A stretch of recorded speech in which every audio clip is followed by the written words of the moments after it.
Mean राशि वालों के लिए वर्ष 2025 बहुत सारी सौगातें लेकर आ रहा है। आपको जो एक अनायास डर रहता था, लेक ऑफ कॉन्फिडेंस की दिक्कत थी, कंफ्यूजन काम में रहता था और काम होते होते अटक जाते थे, तो ऐसी स्थितियां अब इस साल में आपकी समाप्त हो जाएगी। प्रमोशन, इंक्रीमेंट और जॉब में सामाजिक मान सम्मान में यश और कीर्ति फैलना तय है। ये साल आपके मैच्योरिटी लेवल को बढ़ाएगा, मेहनत का यथेष्ट फल आपको दिलवाएगा, उत्तम लाभ की परिस्थितियां दिलवाएगा। और क्या क्या आपको इस साल देखने को मिलेगा और किन सावधानियों के साथ आपको आगे बढ़ना चाहिए, अगर आप जानना चाहते हैं तो बहुत कुछ लेकर आई हूं आज के इस वीडियो में, तो इस वीडियो को ध्यान से एंड तक जरूर देखिएगा। नमस्कार, मैं निधि शिमाली आपके अपने इस सोशल मीडिया परिवार में आप सभी का स्वागत करती हूं और आज मैं आपके सामने लेकर आई हूं मीन राशि वालों का वर्ष 2025 का वार्षिक राशिफल। ये वार्षिक राशिफल है, यानी ईयरली राशिफल, और पूरा साल इस पर डिपेंड करता है। सबसे पहले आपको मैं बता दूं कि वार्षिक राशिफल मेनली 4 ग्रहों पर आधारित रहता है: शनि, गुरु, राहु और केतु। क्योंकि शनि लगभग 2.5 साल, राहु और केतु लगभग 1.5 साल और गुरु लगभग 1 साल एक राशि में गोचर की कुंडली में विराजमान रहते हैं, तो इन ग्रहों का प्रभाव बहुत अधिक और बहुत गहरा गोचर की स्थिति में देखने को मिलता है। तो अब हम वर्ष फल के लिए पहले झांक लेते हैं वर्ष के प्रारंभ की कुंडली पर, यानी 1 जनवरी की कुंडली पर। तो शनि की स्थिति की बात करूं तो वे अपनी मूल त्रिकोण की राशि कुंभ में विराजमान है और आपके 12th हाउस में बैठे हैं।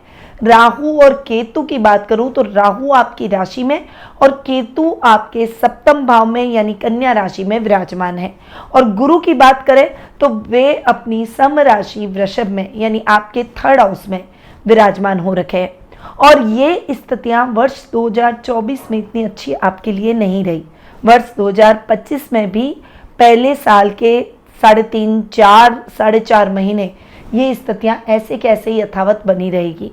अब उसके बाद परिस्थितियां चेंज होगी और मैं ये कह दूं कि वर्ष का जो 2nd हाफ है वो आपके लिए शानदार जाएगा, तो इसमें कोई भी दो राय नहीं है।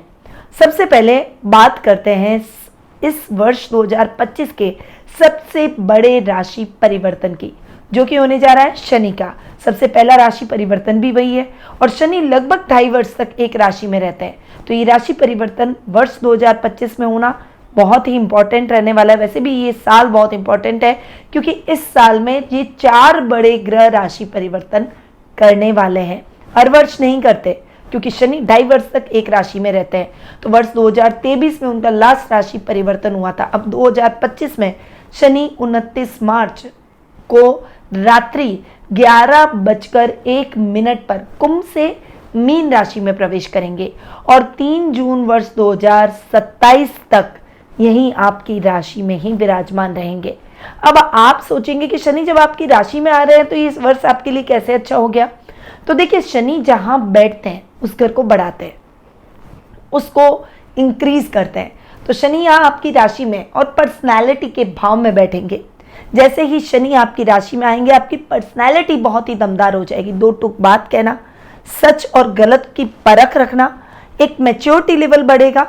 इस समय आप गलत को गलत कहना प्रारंभ कर देंगे, यानी अब तक जो वर्क प्लेस पर आपके सामने गलत चीजें होती थी, आपको लगता था ये गलत है और मुझे बोलना चाहिए, पर कहीं ना कहीं आप दबते थे, झिझकते थे, एक अनायास डर रहता था। अब वो सब खत्म हो जाएगा।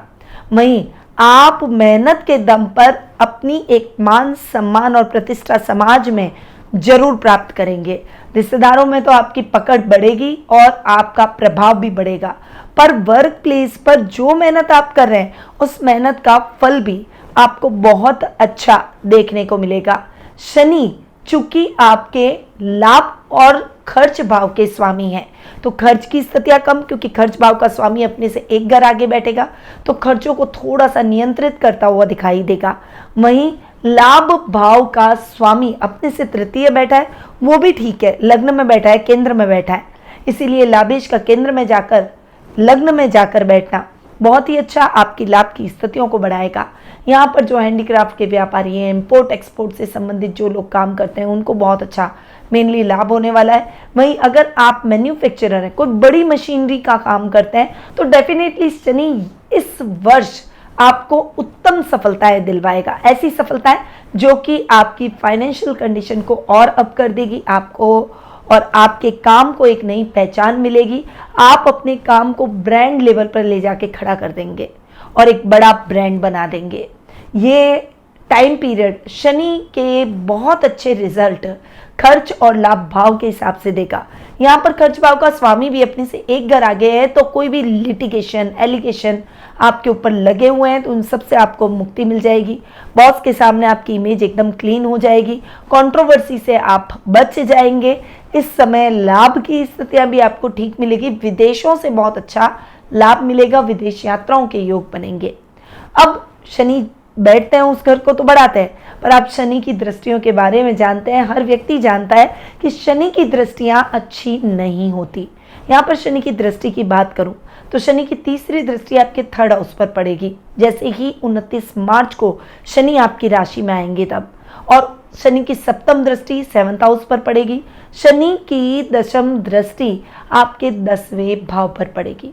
यहाँ पर शनि की दृष्टियां कल्याणकारी नहीं होती, इसलिए इन तीनों भावों को प्रभावित कर सकती है, ध्यान रखिएगा। पहले तो थर्ड दृष्टि की बात करते हैं, तीसरी दृष्टि की बात करते हैं, वो आपके थर्ड स्थान पर पड़ रही है। यानी ये होता है बल का, पराक्रम का, इच्छाओं का, भाई बहनों का, कुटुंब का, पैतृक संपत्ति का ये स्थान माना जाता है, निश्चित रूप से प्रभावित होने वाला है। यहाँ पर आपको छोटे भाई बहनों के साथ बहुत सोच समझकर आगे बढ़ना होगा, वरना पैतृक संपत्ति संबंधी विवाद बड़ा और गहरा हो जाएगा। और आप अगर चाहते हैं कि उसका सॉल्यूशन जल्दी निकले तो आपको बहुत कंट्रोल रखना है अपने आप पर, अपने रिश्तों में बहुत तालमेल और सामंजस्य बैठाकर चलना होगा। इस वर्ष आपकी कुछ इच्छाएं अधूरी भी रहेगी, जिससे थोड़ा सा आप नाखुश से नजर आएंगे, परंतु काम में मेहनत करेंगे तो डेफिनेटली शनि कर्म फलदाता है, फल जरूर देंगे। शनि की सप्तम दृष्टि पर मैं आऊं तो 7th दृष्टि शनि की सप्तम भाव पर पड़ेगी, और सप्तम भाव पर जैसे ही शनि की दृष्टि पड़ेगी तो 29 मार्च से पहले पहले अगर विवाह से संबंधित कोई भी काम है, कोई भी बात है, आपने अपने मन में कोई लाइफ पार्टनर तय कर लिया है तो उसे फाइनल कर दीजिए, वरना देरी हो सकती है, कुछ अटकाव आ सकता है, परिवार वालों की सहमति नहीं मिलना या फिर आपको सही लाइफ पार्टनर नहीं मिलना, तलाश थोड़ी सी लंबी हो सकती है, क्योंकि शनि 7th हाउस को देख रहे हैं और 7th हाउस होता है शादी, पार्टनर, लाइफ पार्टनर और व्यापार का। अब यहाँ पर व्यापार संबंधी समस्याएं भी उत्पन्न हो सकती है। अगर नया काम शुरू करने जा रहे हैं तो पार्टनरशिप में बिल्कुल भी ना करें, क्योंकि 19 मई को जैसे ही केतु आएंगे तब भी पार्टनरशिप खंडित करेंगे, व्यापार सेपरेट हो जाएंगे। बिजनेस अगर नया शुरू कर रहे हैं तो पार्टनरशिप में अगर करेंगे तो उसमें नुकसान हो सकता है, वो काम नहीं चलेगा। इसीलिए आपको पार्टनरशिप में काम करने से परहेज करना चाहिए, थोड़ा सा ध्यान रखें। अगर दाम्पत्य जीवन में रिश्ता बिगड़ा हुआ है तो भी बहुत केयरफुल रहें, क्योंकि अगर आपका रिश्ता ऑलरेडी बिगड़ा हुआ है तो संबंध विच्छेद हो सकते हैं, तलाक वाली स्थिति आ सकती है। अगर तलाक वाली चीजें आपके जीवन में अभी राइट नाउ चल रही है तो बहुत जल्दी सेपरेशन हो जाएगा। तो अगर आप चाहते हैं कि तलाक हो तो डेफिनेटली आपको बहुत रिलैक्स हो जाना चाहिए, क्योंकि 29 मार्च के बाद में तलाक का केस जल्दी सॉल्व होने के पूरे चांसेस बने हुए हैं। अब शनि की दशम दृष्टि पर आते हैं। देखिए, शनि की दशम दृष्टि आपके कर्म भाव पर पड़ेगी, कर्म भाव को थोड़ा प्रभावित जरूर करेगी, परंतु आपको मैं बता दूं कि गुरु की सप्तम दृष्टि भी आपके कर्म भाव पर 14 मई के बाद पड़ने वाली है, और ये दृष्टियां दोनों हो जाएगी न्यूट्रल, ये हो जाएगा स्थान एक्टिव, और जैसे ही 10th हाउस एक्टिव होगा तो अधिकारियों से बहुत अच्छा तालमेल रहेगा, उनसे अच्छी अपॉर्चुनिटीज मिलेगी। अगर आप गवर्नमेंट जॉब में तो मनचाही ट्रांसफर, इंक्रीमेंट, प्रमोशन, इस तरह के योग आपके जीवन में बन सकते हैं। इस समय अगर आप बेटर जॉब ढूंढ रहे हैं तो आपको बेटर जॉब मिलने के भी बहुत अच्छे योग हैं। पिता से बहुत अच्छा सपोर्ट, उनसे बहुत अच्छा मार्गदर्शन, उनसे मोटिवेशन आपको इस वर्ष मिलता हुआ दिखाई देगा। इस वर्ष अगर विद्यार्थियों का कोई रिजल्ट आना है, कॉम्पिटिटिव लेवल का कोई रिजल्ट आना है, तो डेफिनेटली वो रिजल्ट भी आपके लिए पॉजिटिव रहेगा। तो ये तो हुई शनि की बात। अब आते हैं आपके राशि स्वामी पर, जो कि हैं गुरु। और गुरु 14 मई को दोपहर 1:51 पर वृषभ से मिथुन में प्रवेश कर जाएंगे। और गुरु जो कि 4.5 महीने पहले तो साल के आपके 3rd हाउस में बैठेंगे। यहाँ पर 3rd हाउस में बैठकर गुरु आपको काम में दिक्कतें ला रहे थे, कुछ चैलेंजेस ला रहे थे, कुछ अनायास प्रॉब्लम्स क्रिएट कर रहे थे। 3rd हाउस त्रिक स्थान माना जाता है। गुरु एक सौम्य ग्रह है, तो इतना अच्छे रिजल्ट नहीं देते हैं गुरु यहाँ पर। तो चूंकि लग्नेश है, तो लग्नेश और कर्मेश के हिसाब से थोड़ा सा डिस्टर्ब मामला 4.5 महीने साल के या आगे वाले पहले जो 4.5 महीने चलने वाला है, क्योंकि गुरु वैसे रिजल्ट नहीं दे पाएंगे, थोड़े से दबे रहेंगे। आपको बस रूटीन के कार्यों को पूरा करना है, कोई भी रिस्क नहीं लेनी है, किसी से नहीं उलझना है, अपनी पर्सनैलिटी को आपको जैसे हैं वैसा ही रखना है। पर जैसे ही 14 मई को गुरु आपके सुख स्थान में आएंगे, गुरु के रिजल्ट बहुत अच्छे मिलना शुरू हो जाएंगे, क्योंकि एक तो केंद्र में आ जाएंगे, तो केंद्र में गुरु के रिजल्ट अच्छे मिलते हैं, गुरु बहुत अच्छे रिजल्ट देते हैं। दूसरा, चूंकि आपके लग्नेश और कर्मेश दोनों हैं, तो लग्नेश अपने से चतुर्थ और केंद्राधिपति केंद्र में, और कर्मेश अपने से सप्तम और गुरु की दृष्टि अपने ही घर पर, दोनों ही स्थानों का भला करने वाली है। यानी आप समझ लीजिए 14 मई के बाद का समय आपके लिए बहुत अच्छा रहेगा, बहुत अच्छी ग्रोथ का रहेगा, बहुत अच्छी उन्नति का रहेगा, क्योंकि आपकी पर्सनैलिटी में 4 चांद लगेंगे। समाज में मान सम्मान, यश, कीर्ति सब कुछ आप कमाएंगे। वर्क प्लेस पर अधिकारी आपके साथ खड़े दिखाई देंगे, आपको पूरा सपोर्ट मिलेगा उनका। मन चाहे ट्रांसफर के योग, मन चाहे इंक्रीमेंट के योग, प्रमोशन, बहुत अच्छी परिस्थितियां आपको इन दोनों स्थानों के हिसाब से देखने को मिलेगी, जो कि मैं पहले भी आपको बता चुकी हूं। अब गुरु की दृष्टियों की अगर मैं बात करूं, तो गुरु की दृष्टि पर आए तो गुरु की पंचम दृष्टि आपके अष्टम भाव पर, गुरु की सप्तम दृष्टि आपके 10th हाउस पर, और गुरु की 9वीं दृष्टि आपके द्वादश स्थान पर रहेगी। अब यहाँ पर अष्टम भाव पर गुरु की दृष्टि पड़ना बहुत ही अच्छा इस स्थान को ठीक करेगा।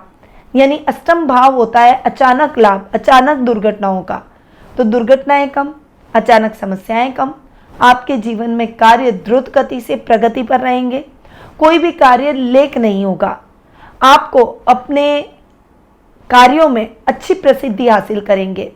अगर आप कोई ऑनलाइन या टेक्निकल काम करते हैं तो उसमें भी आपको सफलता मिलेगी। रूटीन की लाइफ में जो काम बिगड़े हुए हैं वो भी बनने लग जाएंगे।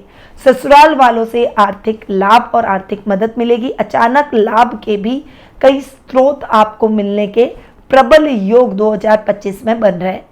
अब गुरु की सप्तम दृष्टि की बात मैं कर चुकी हूँ, गुरु की 9वीं दृष्टि की बात करते हैं, वो आपके 12th हाउस पर रहेगी। और यहाँ पर जैसे ही गुरु की दृष्टि पड़ेगी, खर्चों में कमी आएगी, विदेशों से बहुत अच्छा लाभ मिलेगा। विदेशों में अगर आप अपने बिजनेस को एक्सटेंड करना चाहते हैं तो बिजनेस आपका विदेशों में एक्सटेंड हो सकेगा। विदेशी कंपनियों के साथ कोलैबोरेट करके आप काम कर पाएंगे। वहीं अगर आप नौकरी विदेश में जाकर करना चाहते हैं तो उसके भी बहुत अच्छे योग बनेंगे। वहीं आपको बता दूं कि 19 मई को जैसे ही राहु आपके 12th हाउस में आएंगे आपकी राशि से हटकर, वैसे ही 19 मई से गुरु की दृष्टि राहु पर भी पड़ेगी और राहु यहाँ पर बैठकर आपको अच्छे रिजल्ट देंगे, क्योंकि 12th में राहु बहुत न्यूट्रल होते हैं, बहुत अच्छे भी नहीं बहुत खराब भी नहीं, ऐसे रिजल्ट राहु के मिक्स रहते हैं। परंतु जैसे गुरु की दृष्टि पड़ी तो जो नेगेटिव रिजल्ट है वो भी पॉजिटिव हो जाएंगे। तो अब क्यों ना राहु की बात कर लेते हैं। 19 मई को राहु मीन से कुंभ में और केतु कन्या से सिंह में प्रवेश कर जाएंगे। आपको बता दूं कि अभी आपको शनि की 7.5 तो चल ही रही है मीन राशि वालों को, जो कि सर से मिडल पार्ट पर आ गई है। पहले सर पे थी, अब धड़ पर आ गई है। ठीक है, तो अभी मिडल पार्ट पर आपके शनि की 7.5 चल रही है और जैसे ही सर से उतरेगी, क्योंकि सबसे पहले जब स्टार्ट होती है ना तो वो दुख देती है, सर पे दुख देती है, माथा खराब कर देती है, चीजें ठीक नहीं रहती। आप हैं तो शनि की 7.5 के घेरे में, परंतु उसके बावजूद भी आप जैसे ही मिडल में शनि आएंगे आप रिलैक्स हो जाएंगे। शनि अपने पावर दिखाना शुरू कर देंगे, पॉजिटिव रिजल्ट देना शुरू कर देंगे। वैसे भी शनि चूंकि 2025 में गुरु की राशि में आ रहे हैं और जैसे ही गुरु की राशि में कोई भी ग्रह बैठता है तो वो अच्छे रिजल्ट देता है।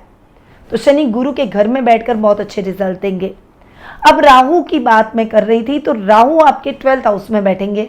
यहाँ पर 12th हाउस में बैठकर राहु 12th हाउस को थोड़ा सा डिस्टर्ब कर सकते हैं। हालांकि जो खर्चे होंगे वो स्पिरिचुअल कामों से रिलेटेड ही होंगे, पॉजिटिव और शुभ कामों में खर्च होगा, पर फिर भी जैसे गुरु की दृष्टि मैंने आपको बता दी तो राहु के नेगेटिव रिजल्ट कम हो जाएंगे और पॉजिटिव रिजल्ट और ज्यादा बढ़ जाएंगे। राहु की दृष्टियों की बात करें तो गुरु के इक्विवेलेंट पंचम, सप्तम और नवम दृष्टि होती है। तो यहाँ 12th हाउस में बैठकर राहु पंचम दृष्टि से गुरु को देखेंगे और चतुर्थ भाव को देखेंगे। तो यहाँ पर राहु पर गुरु की दृष्टि और गुरु पर राहु की दृष्टि के हिसाब से देखिए, वैसे तो दृष्टियां न्यूट्रल हो रही है, पर दृष्टि के हिसाब से चांडाल योग भी बन रहा है। तो आपको ध्यान रखना है कि अपनी गोपनीय बातों को किसी के साथ शेयर ना करें, सीक्रेट्स को किसी के साथ नहीं आपको शेयर करना है। और ध्यान आपको ये रखना है कि किसी भी कंट्रोवर्सी से बच के चलना है, इंपल्सिव नहीं होना है, जल्दबाजी में डिसीजन नहीं लेना है और किसी से भी झगड़ा नहीं करना है, बिना बात किसी से भी नहीं उलझना है। बस अगर आप इन बातों का ध्यान रख लेंगे तो राहु के बहुत ही अच्छे और पॉजिटिव रिजल्ट आपको मिलने वाले हैं। वहीं राहु गुरु को और चतुर्थ भाव को देखेगा, सुख स्थान को। तो सुख स्थान में थोड़ा फ्लक्चुएशन होने के प्रबल योग बने हुए हैं, थोड़ा फ्लक्चुएशन आपको देखने को जरूर मिलेगा। आर्थिक स्थिति थोड़ी सी अप डाउन रहेगी, परंतु आपको थोड़ा सा ध्यान रखना है, आंख नाक कान खुले रखना है, बजट बनाकर चलिए, बजट देखकर चलिए, ऑर्गेनाइज वे में अपने कार्यों को कीजिए ताकि अनर्गल पैसा खर्च न हो और फाइनेंशियली आप अप डाउन से ना गुजरें। बस इस बात का ध्यान रखिए। राहु की सप्तम दृष्टि की बात करें तो आपके रोग भाव पर पड़ेगी, जो कि इतनी अच्छी नहीं है। थोड़ा सा स्वास्थ्य संबंधी समस्याओं का सामना करना पड़ सकता है, अपने स्वास्थ्य का विशेष रूप से ध्यान रखें। पर आपको मैं बता दूं, यहाँ पर केतु भी बैठे हैं जो कि 6th हाउस में बेटर रिजल्ट देते हैं। तो बड़े बड़े जो बीमारियां हैं उससे केतु आपको मुक्ति दिला देंगे। शत्रुओं के ऊपर आप विजय प्राप्त करेंगे, आपके शत्रु समाप्त हो जाएंगे और आप हर जगह सफलता जरूर प्राप्त करेंगे। तो एक राहु और केतु जब भी एक जना बैठता है ना, तो एक अच्छे और एक बुरे रिजल्ट जरूर देता है। पर यहाँ पर राहु की दृष्टि भले ही केतु पर पड़े और 6th हाउस पर पड़े, पर चूंकि केतु यहाँ बैठे हैं तो केतु आपको रिजल्ट बेटर करते हुए ही दिखाई देंगे। अब राहु की नवम दृष्टि की बात करें तो वो आपके अष्टम भाव पर पड़ रही है, जहाँ पर गुरु की दृष्टि भी पड़ रही है। तो ये दृष्टियाँ न्यूट्रल हो गई, पर बस ध्यान रखना है ड्राइव करते समय और अपने सीक्रेट किसी के साथ शेयर ना करें, ये मैं पहले भी बोल चुकी हूँ। बाकी अचानक धन लाभ के योग बनेंगे और इस स्थान के बहुत ही पॉजिटिव रिजल्ट जो कि मैं आपको बता चुकी हूँ वो आपको जरूर मिलेंगे। तो ये है मीन राशि वालों का वर्ष 2025 का वार्षिक राशिफल। अब कुछ उपाय पर भी आते हैं कि क्या उपाय आपको यानी मीन राशि वालों को करने चाहिए इस साल को और बेटर करने के लिए। तो सबसे पहला उपाय, आप एक मोर पंख अपने पास हमेशा रखें, अपने घर के बड़ों का सम्मान करें, बहन बेटियों का सम्मान करें। आपको कोई भी कार्य ऐसा नहीं करना है जिससे आपके अपनों का मन आहत हो जाए। आपको पशु पक्षियों को दाने पानी की व्यवस्था रोजाना करनी चाहिए और ये कार्य आपको करना चाहिए। वहीं शनि चूंकि आपकी राशि में आ रहे हैं, इसीलिए आपको शनि के दान करने चाहिए। पीपल के वृक्ष के नीचे एक सरसों के तेल का दीपक जरूर जलाएं, महामृत्युंजय मंत्र का जाप करें और चौमुखी दीपक अपने घर के पीने के स्थान पर रोज संध्या काल के समय तेल का जरूर करें। यह कार्य आपके लिए अति आवश्यक है। वहीं आप अपने राशि स्वामी को मजबूत करने के लिए रोजाना विष्णु सहस्त्र नाम का पाठ करें। अगर आपकी जन्म कुंडली में गुरु की स्थिति बहुत ही अच्छी है तो आपको पुखराज भी धारण करना चाहिए। वहीं विष्णु सहस्त्र नाम के पाठ के साथ साथ गुरुवार के दिन आपको गुरुवार का व्रत करना चाहिए और गाय को आटे में हल्दी मिक्स करके उसकी रोटी बनाकर गुरुवार के दिन खिलाएं। तो ये कुछ उपाय है जो कि आपको मैंने कॉमनली बताए हैं, पर यदि आप अपनी पर्सनल जन्म पत्रिका और गोचर की कुंडली के आधार पर अपने भविष्य के बारे में, अपने आने वाले इस वर्ष के बारे में जानना चाहते हैं कुछ सटीक रेमेडीज के द्वारा अपनी भविष्य को संवारना भी चाहते हैं तो आप टेलीफोनिक अपॉइंटमेंट और पर्सनल मीट के माध्यम से मुझसे जुड़ सकते हैं। अधिक जानकारी के लिए स्क्रीन पे दिए गए नंबरों पर कॉल या फिर व्हाट्सएप करके आप संपर्क भी कर सकते हैं। अब मैं अपनी वाणी को यहीं विराम देती हूँ। स्वस्थ रहिए, व्यस्त रहिए, मस्त रहिए और हमेशा मुस्कुराते रहिए। जय श्री राधे कृष्णा। गुरुमां निधि श्रीमाली एक प्रसिद्ध ज्योतिषाचार्य हैं। उनके जोधपुर स्थित ज्योतिष संस्थान में महामृत्युंजय, काल सर्प दोष, मां बगलामुखी, विवाह बाधा निवारण पूजा एवं अन्य सभी प्रकार की पूजाएं संस्थान के विद्वान पंडितों द्वारा पूर्ण विधि विधान एवं शास्त्रोक्त रीति से संपन्न करवाई जाती है। अतः आज ही अपनी पूजा बुक करवाने हेतु इन नंबरों पर संपर्क करें 8955658362।